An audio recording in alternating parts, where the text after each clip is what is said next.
वो कहते हैं ना, वक्त की बड़ी कमाल बात होती है। वक्त गुजरता चला जाता है। अगर बुरा वक्त चल रहा है तो सब्र करो, और अगर अच्छा वक्त चल रहा है तो शुक्र करो। दोस्तों, आज आपको एक कहानी सुनाते हैं। एक समय की बात है। एक राजा था जिसके पास एक विशाल महल और उसमें अंगूरों का एक बहुत सुंदर बगीचा था। इस बगीचे की देखभाल एक माली करता था।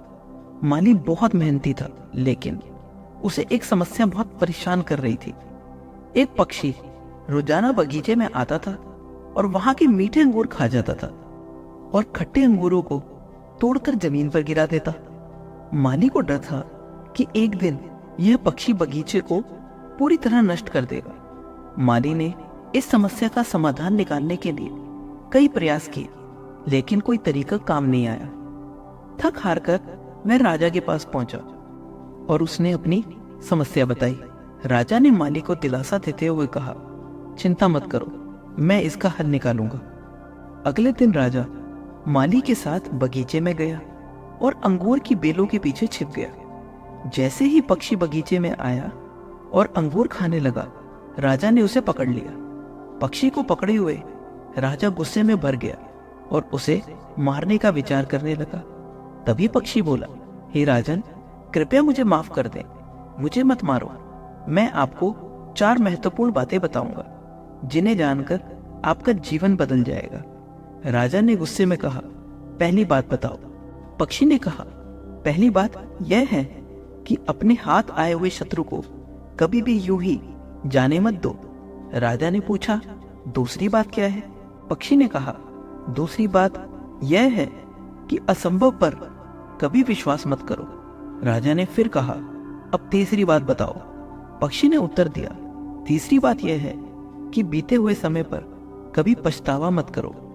राजा ने क्रोधित होकर कहा, अब चौथी बात बताओ, मैं तुम्हारा खेल खत्म कर दूंगा, तुम मुझे बहुत समय से परेशान कर रहे हो। पक्षी ने उत्तर दिया, हे राजन, आपने मुझे बहुत कसकर पकड़ रखा है, जिससे मेरी सांस रुक रही है। यदि आप मुझे थोड़ी सी ढील देंगे तो मैं आपको चौथी बात भी बता सकता हूँ। राजा ने पक्षी को थोड़ा ढीला किया और जैसे ही उसे थोड़ी सी स्वतंत्रता मिली, वह उड़कर एक डाल पर बैठ गया।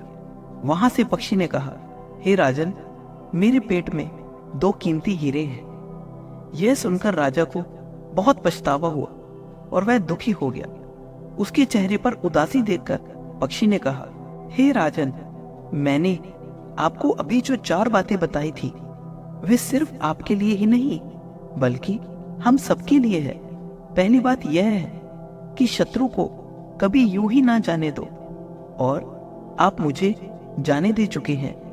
दूसरी बात यह थी कि असंभव पर विश्वास मत करो, लेकिन आपने यह मान लिया कि मेरे छोटे से पेट में 2 हीरे हो सकते हैं। और तीसरी बात यह थी कि अतीत पर पछतावा मत करो, लेकिन आप अभी भी पछता रहे हैं कि आपने मुझे जाने क्यों दिया और उन हीरों को क्यों नहीं पाया। पक्षी ने राजा को 4 बातें समझाई और उड़ गया। उसने राजा को बताया कि जीवन में हमें बीते हुए समय पर पछतावा नहीं करना चाहिए, हमें वर्तमान में जीना चाहिए और भविष्य के लिए योजनाएं बनानी चाहिए। अतीत में जो हो गया उसे हम बदल नहीं सकते, लेकिन हम अपने वर्तमान और भविष्य को जरूर सुधार सकते हैं। तो दोस्तों, इस कहानी से हमें ये संदेश मिलता है कि हमें अपने जीवन में वर्तमान में जीना चाहिए और बीती बातों पर पछतावे के बजाय अपने सपनों को पूरा करने की दिशा में कदम बढ़ाने चाहिए। तो दोस्तों, इस वीडियो के लिए इतना ही। मिलते हैं अगली वीडियो में। जय श्री कृष्ण।